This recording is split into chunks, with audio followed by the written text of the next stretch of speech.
ದರ್ಶನ್ ಜಾಮೀನು ರದ್ದು ಕೋರಿ ಸಲ್ಲಿಕೆಯಾಗಿದ್ದಂಥ ಅರ್ಜಿಗೆ ಸಂಬಂಧಪಟ್ಟ ಹಾಗೆ ಏಪ್ರಿಲ್ 22ಕ್ಕೆ ವಿಚಾರಣೆಯನ್ನು ಸುಪ್ರೀಂ ಕೋರ್ಟ್ ಮುಂದೂಡಿಕೆ ಮಾಡಿದೆ.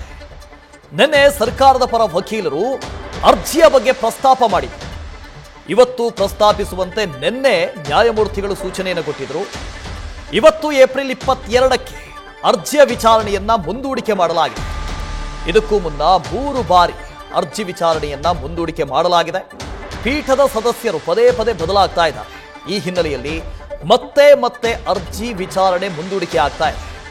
ಈಗ ಏಪ್ರಿಲ್ 22ಕ್ಕೆ ವಿಚಾರಣೆ ನಡೆಸುವುದಾಗಿ ನ್ಯಾಯಪೀಠ ಹೇಳಿದೆ. ಹಾಗಾಗಿ ಏಪ್ರಿಲ್ 22ರವರೆಗೆ ದರ್ಶನ್ ಅವರಿಗೆ ರಿಲ್ಯಾಕ್ಸ್. ಈಗಾಗಲೇ ಜಾಮೀನು ಸಿಕ್ಕಿದೆ. ಹೈಕೋರ್ಟ್ನಿಂದ ಜಾಮೀನು ಪಡ್ಕೊಂಡಿದ್ದಾರೆ. ಸೆಷನ್ ಕೋರ್ಟ್ನಲ್ಲಿ ಮೊದಲಿಗೆ ಜಾಮೀನು ಅರ್ಜಿ ರಿಜೆಕ್ಟ್ ಆಗಿತ್ತು. ಜೊತೆಗೆ ಹೈಕೋರ್ಟ್ನಲ್ಲೂ ಕೂಡ 2 ಬಾರಿ ರಿಜೆಕ್ಟ್ ಆದ ನಂತರದಲ್ಲಿ ಮತ್ತೆ ಜಾಮೀನು ಸಿಕ್ಕಿತ್ತು. ಈಗ ಸುಪ್ರೀಂ ಕೋರ್ಟ್ನಲ್ಲೂ ಕೂಡ ಜಾಮೀನನ್ನು ರದ್ದು ಮಾಡಬೇಕು ಅಂತ ಕೋರಿ ಅರ್ಜಿ ಸಲ್ಲಿಕೆ ಆಗಿದೆ. ಆ ಅರ್ಜಿಯ ವಿಚಾರಣೆ ಇವತ್ತಾಗತ್ತೆ, ನಾಳೆ ಆಗತ್ತೆ ಅಂತ ಹೇಳಿ ಮುಂದೂಡಿಕೆ ಮಾಡಲಾಗ್ತಾನೆ ಇದೆ. ಇದೀಗ 3ನೇ ಬಾರಿ ಮುಂದೂಡಿಕೆ ಆಗಿರೋದು. ಏಪ್ರಿಲ್ 22ಕ್ಕೆ ಅರ್ಜಿಯ ವಿಚಾರಣೆ ನಡೆಯುತ್ತೆ. ಸುಪ್ರೀಂ ಕೋರ್ಟ್ನಲ್ಲಿ ಏನಾಗತ್ತೆ ಅಂತೇಳಿ ಕಾದು ನೋಡಬೇಕು. ಕೊಲೆ ಕೇಸ್ಗೆ ಸಂಬಂಧಪಟ್ಟ ಹಾಗೆ ದರ್ಶನ್ಗೆ ಈಗಾಗಲೇ ರಾಜ್ಯ ಹೈಕೋರ್ಟ್ ಜಾಮೀನನ್ನು ಕೊಟ್ಟಿದೆ, ಷರತ್ತುಬದ್ಧ ಜಾಮೀನನ್ನು ಕೊಟ್ಟಿದೆ.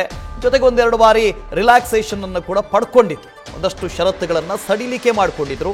ಕೇವಲ ಬೆಂಗಳೂರು ಮಾತ್ರ ಇರಬೇಕು, ಬೇರೆ ಜಿಲ್ಲೆಗಳಿಗೆ ಹೋಗಬಾರ್ದು ಅಂತಿತ್ತು. ಈಗ ಬೇರೆ ಜಿಲ್ಲೆಗಳಿಗೂ ಹೋಗ್ತಾ ಇದ್ದಾರೆ, ಶೂಟಿಂಗ್ನಲ್ಲೂ ಕೂಡ ಭಾಗಿಯಾಗ್ತಾ ಇದ್ದಾರೆ.